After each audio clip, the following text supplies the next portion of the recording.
Hey everyone, it's Faith of Raven Repair Code. I just want to make a little video on self-hosting. What is self-hosting, you might ask? So self-hosting is basically just the act of hosting a website on your own hardware and on your own network. A lot of people might be under the impression that to host a website, you have to actually pay some big data center to host your data for a huge fee. When in reality, if you're going through the right channels, you can host your own website completely free. I say free, but in an ideal society it would be fully free. But I mean, you're still paying for your own internet, of course.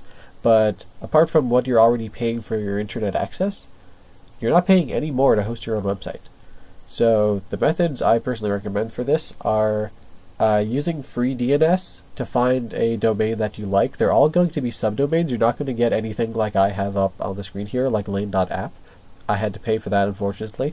But you might be able to get, for example, there are URLs like .ext.io, some of the example ones are like .chickenkiller.com for whatever reason. So you could be user.ext.io or whatever, and have that as your domain name completely free. And then run that through a DD client on a Raspberry Pi. And what DD client is it basically redirects your Raspberry Pi to a dynamic DNS. So an example of this is how a lot of router settings will give you a DDNS option. You can just bypass that entirely with the Raspberry Pi and use FreeDNS's variant, and every time the Raspberry Pi detects that its IP address has changed, it'll go onto the website that you chose for your domain and update it about your IP change so that your website reflects your IP properly and you can still connect. It's very, very useful. If you're going to be giving your domain a URL, you definitely need that. If you're just going to be connecting via IP address and you have a static IP, or you don't care, then don't bother. But it's really useful when you actually have the domain name.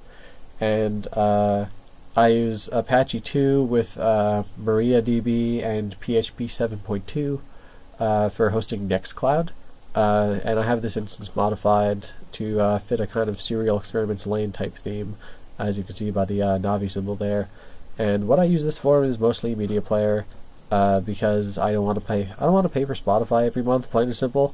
So I have a spare 1 terabyte drive around, so I'm just basically going to have a terabyte of storage that I can access for my phone at any time, and that's going to consist of most of my media, because why bother carrying it all around physically when I can just have it on the cloud and just access it when I need it on an always-on device. So let's see. So the cool thing about this is this little media player here. There's full volume controls, seek works, pause works, skip track works, go back works. You can get rid of this menu here. You can choose between artists, genres, titles, albums, etc., etc. The volume controls work. You can also repeat playlists or shuffle playlists. These are features I virtually never use, so I don't find them that fascinating, but they're there. And it's the basics of a music player in HTML5, and I find that to be absolutely wonderful. HTML5 apps are finally on this level where they're just efficient and nice to use, as opposed to being these giant clunky messes of the HTML of yore. What else? So I also have just a regular files thing here. So this basically at the moment just leads to my music, because I don't have anything else uploaded, because I'm still migrating my old server to this one. But I have everything sorted in nice little categories here.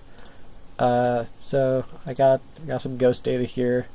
Go through ghost data, some dollars if you have them. Really enjoy his first couple albums. Haven't listened to him in years besides that, but for the albums that I remember are bangers. Anyway, I'm getting off track. And then the second website that I host, because you can host multiple domains off of one device, which is just a really nice feature to have, is my personal business website, ravenrepair.co. And this is just where I list all of my services and whatnot. It's basically just a static HTML page. I really fucked up the styling right there, so feel free to just call me out on being a bad web developer, because I absolutely am. So yeah, I have this running off of it too, which is nice, because this is also a site that I need to be mostly up all the time, because of the fact that this is my freelance business, this is how I make money, and not having to shell out a ton of money to keep a website afloat that advertises myself is really nice. Like, I didn't use the free solutions that I was mentioning earlier because I decided that I wanted to have a more official looking URL for like my work. So I ended up going through Namecheap, which I would recommend actually, because I know it sounds like I'm like being paid by Namecheap. I'm absolutely not. I wish they'd throw a couple bills my way, but like they're not gonna. So Namecheap offers like really cheap domain names if you opt out of like their hosting packages and stuff. For example, I got lane.app for about $6 Canadian for a year subscription. And I got ravenrepair.co for about $13 Canadian for a year subscription. So all in all, I paid under $20 for 2 domains for a year. And that's really cool, actually. Like, that's the cheapest I've seen domains go, and they weren't that annoying to set up, actually.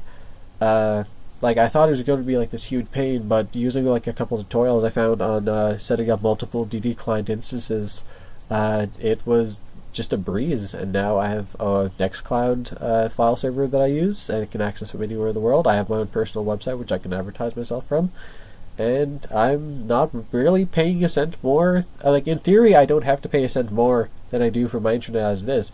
I choose to because I want the fancy URL, but I don't have to. And that's the joy of self-hosting. I hope that you all learned something informative from this video. If you have any questions, comments, if you want to leave me hate mail in the comments, feel free to do so.